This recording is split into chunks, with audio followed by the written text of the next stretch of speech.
Hello friends, good morning. मैं हूं S के रवाइसर और आप देख रहे हैं मैथ्स मजा विद शिवजी यादव। मैथ्स मजा विद शिवजी यादव में आज हम लोग जो हैं एसएसटी का यानी सामाजिक विज्ञान का, जो सामाजिक विज्ञान 10वां क्लास में आप पढ़ते हैं उसका मॉडल सेट 4 लेकर के मैं आया हूं।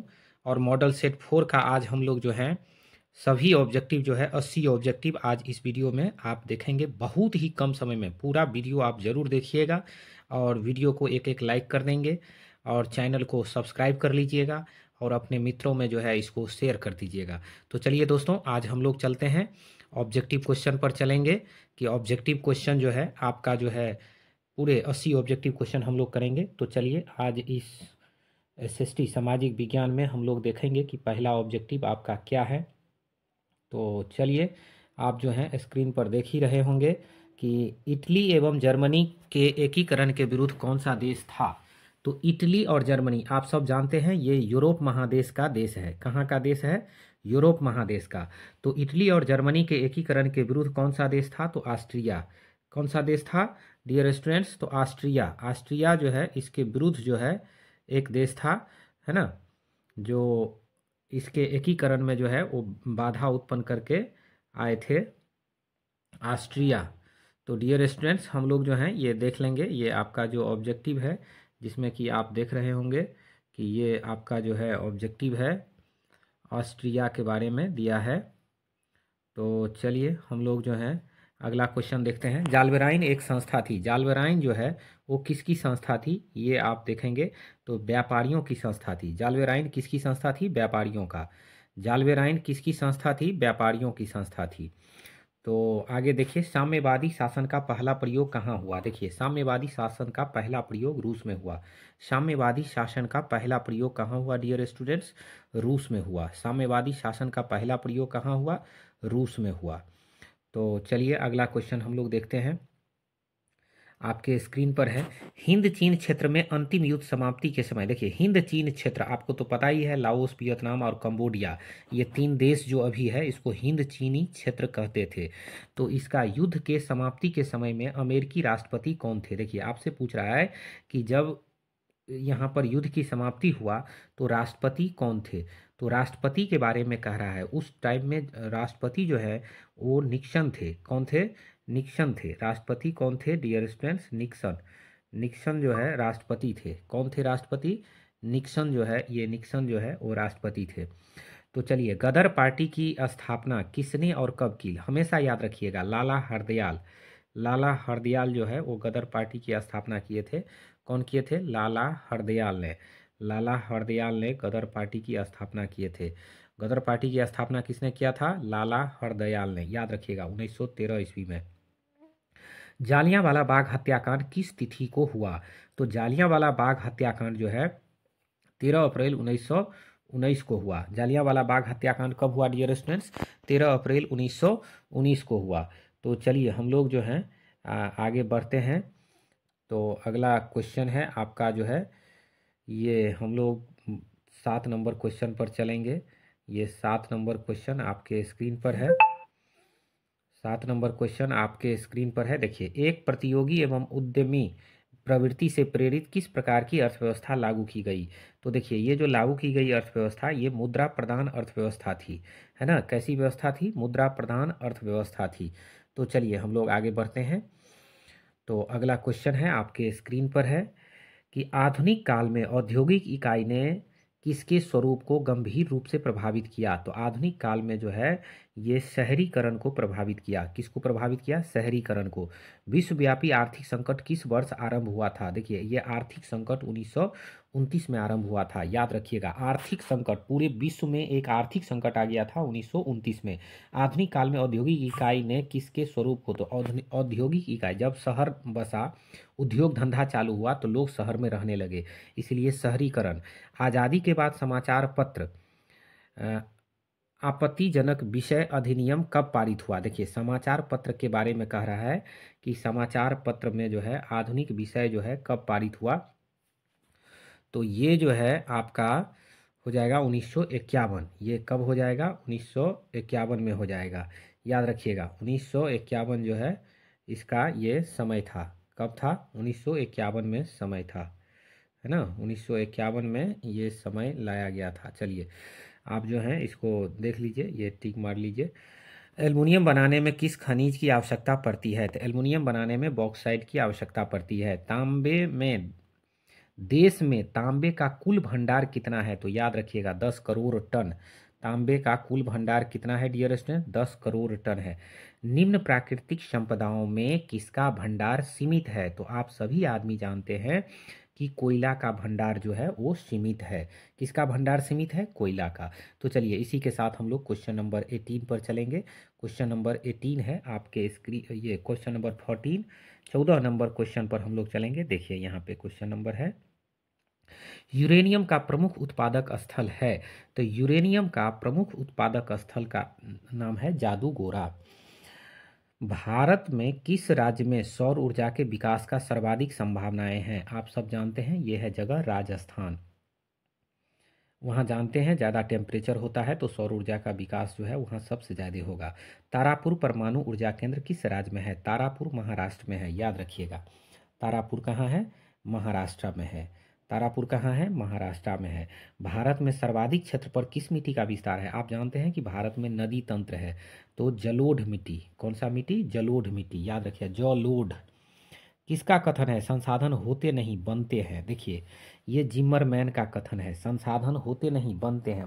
स्वाभाविक है, कोई भी वस्तु है तो उसको इस्तेमाल करने लायक इंसान ने बनाया है। कोसी नदी घाटी परियोजना का प्रारंभ कब हुआ? तो देखिए कोसी नदी घाटी परियोजना का जो प्रारंभ है वो सन 1955 ईस्वी में जो है शुरुआत किया गया। कोसी नदी घाटी परियोजना 1955 में। चलिए हम लोग 20 नंबर क्वेश्चन पर चलेंगे। आपका 20वां क्वेश्चन है कि कुशेश्वर स्थान किस जिला में स्थित है? तो दरभंगा जिला। दलित और महादलित की एक इकाई की पहचान बना है कहाँ? तो बिहार में। नस्ल का आधार क्या है? देखिए नस्ल का आधार कभी भी होगा तो वो जीव शास्त्र होगा। नस्ल जो है वो उसका आधार क्या होता है? जीव शास्त्र में होता है। तो आप इसको याद रखिएगा। चलिए आगे हम लोग बढ़ते हैं। तो आपका अगला क्वेश्चन है, ग्राम पंचायत का सचिव। दोस्तों अभी तक अगर इस वीडियो को आपने लाइक नहीं किया होगा तो एक एक लाइक कर दीजिए। चैनल को कृपया सब्सक्राइब कर लीजिए। आपके सब्सक्राइब करने से आपका कुछ जाता नहीं है, लेकिन सर के साथ जो है जुड़ने वाले लोगों की संख्या बढ़ जाती है और हमारी सभी वीडियो, जो नए नए वीडियो आपके लिए आएगा उसका जो है नोटिफिकेशन समय से पूर्व आपको पहुंच जाएगा।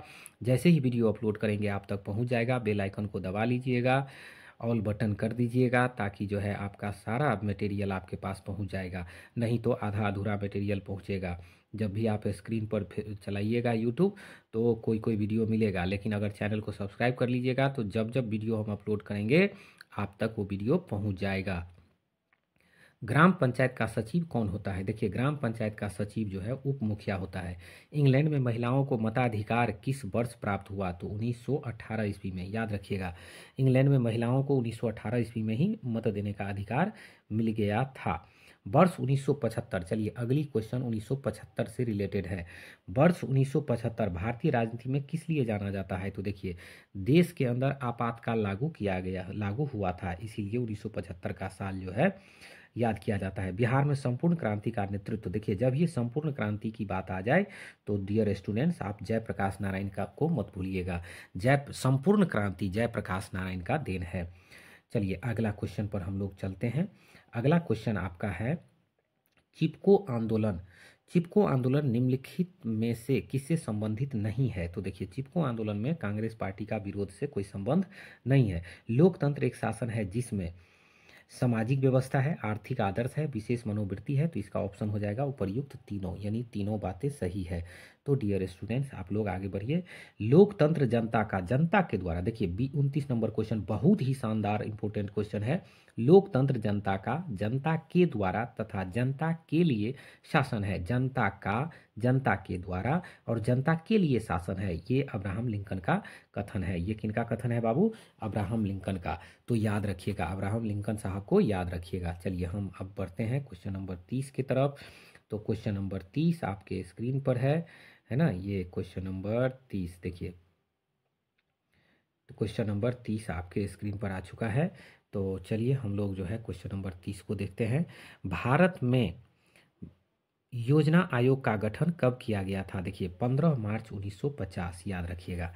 योजना आयोग का गठन 15 मार्च 1950 को। सतत विकास का उद्देश्य है केवल अपने लिए, सतत विकास में केवल अपने लिए देखा जाता है कि अपना विकास कितना हुआ है। चलिए आगे देखते हैं। नरेगा एक कार्यक्रम है। नरेगा आप सब जानते हैं, एम नरेगा के नाम से भी जानते हैं, और ये राष्ट्रीय स्तर का कार्यक्रम है। भारत सरकार लागू करता है, इसलिए इसको राष्ट्रीय स्तर कहते हैं। राष्ट्रीय आय समतुल्य होता है। देखिए राष्ट्रीय आय उपभोग, व्यय और विनियोग के योग के बराबर होता है, ये याद रखिएगा। योग, जैसे इसमें दिया है अंतर, इसमें गुण दिया है, इसमें दूसरा चीज व्यय दिया है, तो ये नहीं होगा, बट ये नंबर ऑप्शन हो जाएगा। चलिए तो हम लोग जो है अगली क्वेश्चन को देखते हैं। अगला क्वेश्चन है भारतीय रिजर्व बैंक की स्थापना कब हुई थी? देखिए आप जानते हैं ना, RBI, reserve bank of India, ये 1935 में बने थे। कौन बीमारू राज्य नहीं है? तो कर्नाटक बीमारू राज्य नहीं है। कर्नाटक में बहुत पैसा है, बहुत समृद्धि है।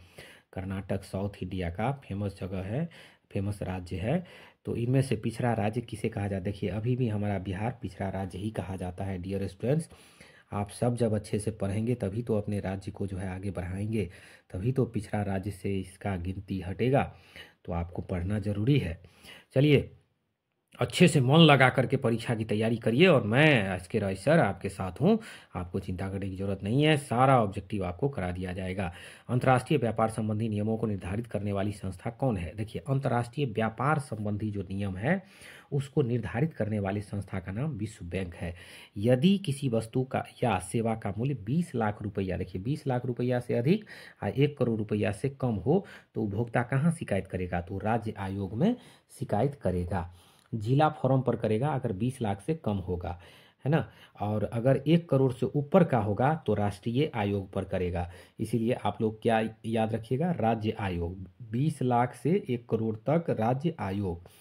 नदियों में, अब नदी से संबंधित ज्योग्राफी का क्वेश्चन है। देखिए नदियों में बाढ़ आने का प्रमुख कारण क्या है? तो देखिए वर्षा का अत्यधिक होना। वर्षा अधिक होता है तो नदी में बाढ़ आता है। महासागर की तली पर होने वाले कंपन को क्या कहा जाता है? तो सभी आदमी जानिए, सुनामी कहते हैं इसको, सुनामी। कभी कभी इसकी स्पेलिंग पूछ दिया जाता है, TSUNAMI होता है, तो याद रखिएगा टी सुनामी होता है। तो ये सुनामी का स्पेलिंग है टी सुनामी। तो डियर स्टूडेंट्स देखिए, Akhil Bharatiya trade union, Akhil Bharatiya trade union, Akhil Bharatiya trade union जो है, ट्रेड यूनियन कांग्रेस की स्थापना 1920 ईस्वी में हुआ था। सेफ्टी लैंप का आविष्कार किसने किया था? याद रखिए हम्फ्री डेवी।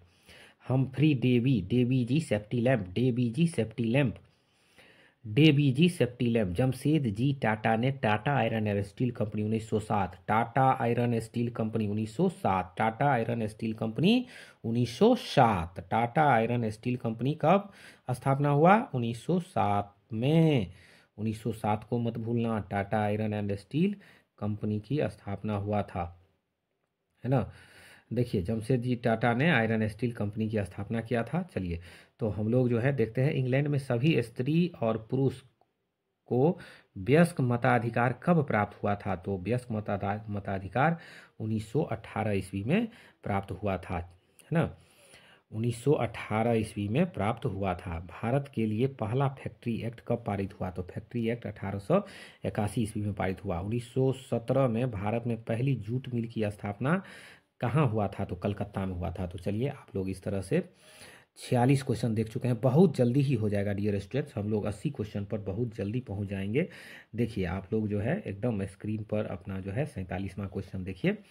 आपका 47वां क्वेश्चन है, भारत में कोयला उद्योग का प्रारंभ कब हुआ? देखिए भारत में कोयला का उद्योग 1814 ईस्वी में ही शुरू हो गया था। स्पिनिंग जेनिंग का आविष्कार कब हुआ? देखो ये स्पिनिंग जेनिंग जो है, पहले इसका मतलब समझ लो। ये स्पिनिंग जेनिंग क्या है कि जैसे ऊन होता है, कपास होता है, तो इससे रेशा तैयार किया जाता है। तो पहले शुरू में मजदूर लोग हाथ से रेशा तैयार करते थे, लेकिन बाद में एक मशीन बन करके आ गया, पहला मशीन बन करके आया, है ना। तो सूता काटने के लिए, तो इसी को स्पिनिंग जेनिंग कहा गया। तो ये 1770 ईस्वी में आया। कब आया डियर स्टूडेंट? 1770 ईस्वी में, इसको याद रखिएगा, है ना। 1770 ईस्वी में जो है ये आया। बम्बई में सर्वप्रथम सूती कपड़ों के मिलों की स्थापना कब हुई? देखिए बम्बई में 1854, याद रखिएगा। भारत में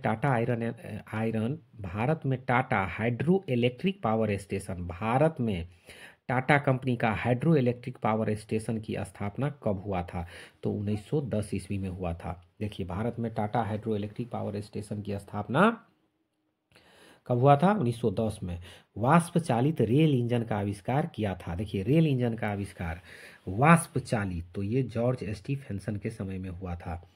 चलिए, जॉर्ज स्टीफेंसन ने वाष्प चालित रेल इंजन का आविष्कार किया था। चलिए, 1838 ईस्वी में कहाँ चार्ज शीट आंदोलन हुआ था? देखिए, नामे है एकदम अंग्रेजी नाम है, तो अंग्रेज में ही हुआ था, तो लंदन लिखिएगा।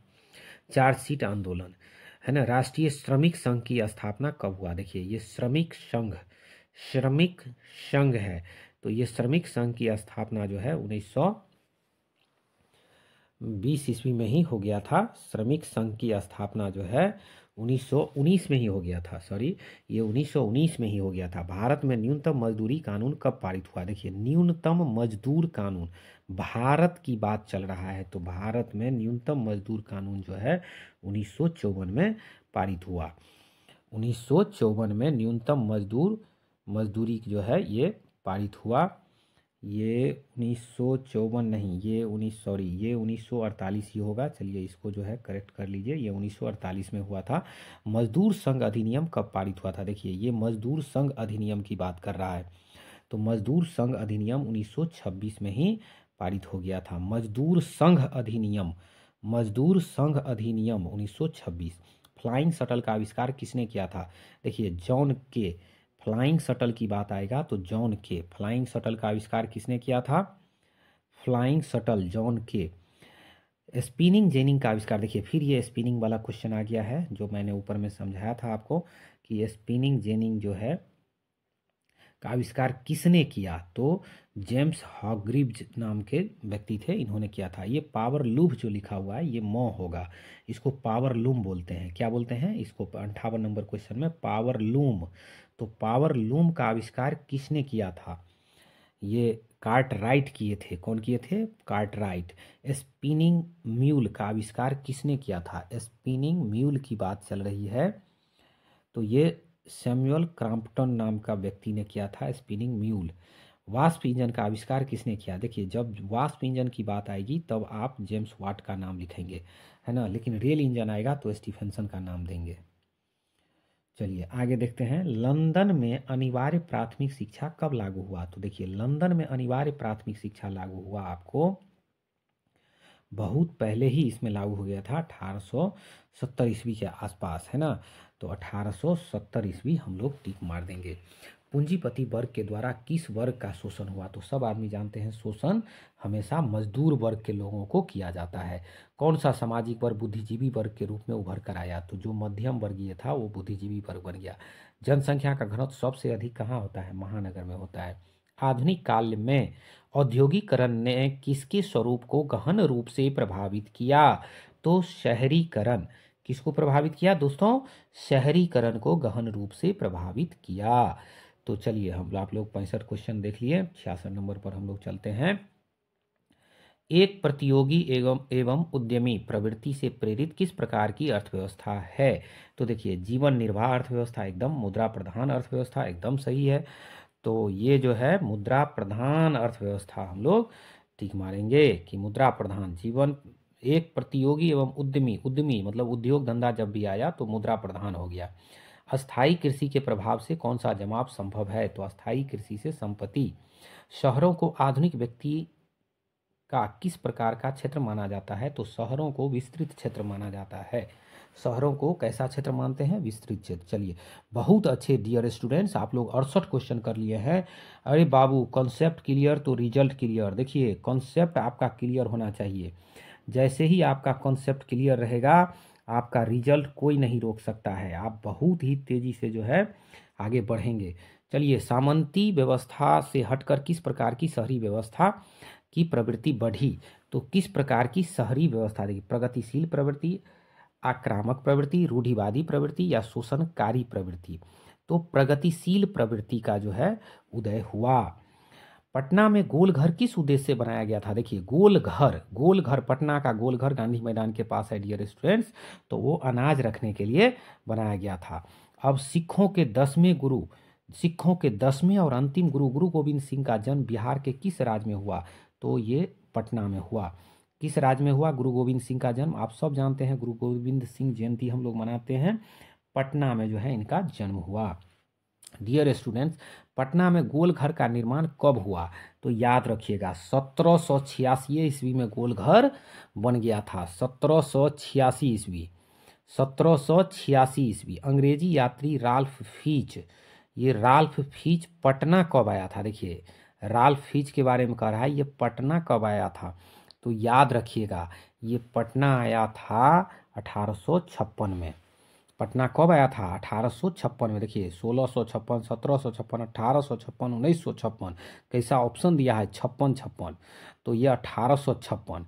पाटलिपुत्र किसके समय में मगध की राजधानी बनी? तो याद रखिएगा उदयन के समय में ये बना। पाटलिपुत्र मगध, पटना को राजधानी बनाया गया था मगध का। तो विश्व में सर्वप्रथम, देखिए क्वेश्चन जो है 76 नंबर पर बहुत अच्छे आप लोग पहुंच गए हैं, है ना। ज़्यादा समय न लेते हुए बहुत जल्दी आपका हो रहा है। विश्व में सर्वप्रथम भूमिगत रेल कब प्रारंभ हुआ? तो भूमिगत रेल की शुरुआत जो है डियर स्टूडेंट्स यानी 1863 ईस्वी में हो गया था। भूमिगत रेल सर्वप्रथम विकास कहाँ हुआ था? तो पहला विकास लंदन में हुआ था। दुनिया का सबसे बड़ा शहर कौन है? तो लंदन ही है। गुरु गोविंद सिंह का जन्म कब हुआ? तो गुरु गोविंद सिंह का जन्म डियर स्टूडेंट्स 1766 ईस्वी में हुआ। घेटो शब्द मध्य यूरोपीय शहरी, देखिए ये, चलिए डियर स्टूडेंट्स आप सभी लोग जो हैं चैनल को सब्सक्राइब कर लीजिए और बेल आइकन को दबाना नहीं भूलिएगा। डियर स्टूडेंट्स आप सब के लिए सर जो है पूरे मॉडल सेट लेकर के आते हैं और तैयारी करके आप लोगों को बढ़िया से तैयारी कराते हैं। देखिए घेटो शब्द मध्य यूरोपीय शहरों में किस बस्ती के लिए प्रयोग किया जाता है? देखिए घेटो शब्द जो है ना ये यहूदी बस्ती के लिए प्रयोग किया जाता था। तो डियर स्टूडेंट्स चलिए इसी के साथ 80 क्वेश्चन हो गया और आप सभी दोस्तों को बहुत बहुत धन्यवाद। आप लोग पूरे वीडियो को ध्यान से देखिएगा और पूरी तैयारी करके परीक्षा में जाइएगा। मेरी शुभकामना है किसी भी परीक्षा में आप जाइएगा तो ये जीके का क्वेश्चन, ये एसएसटी का क्वेश्चन आपको हमेशा साथ देगा। तो चलिए इसी के साथ मैं SK वाइस सर आपसे लेता हूँ विदा। Thank you. जय हिंद, जय भारत।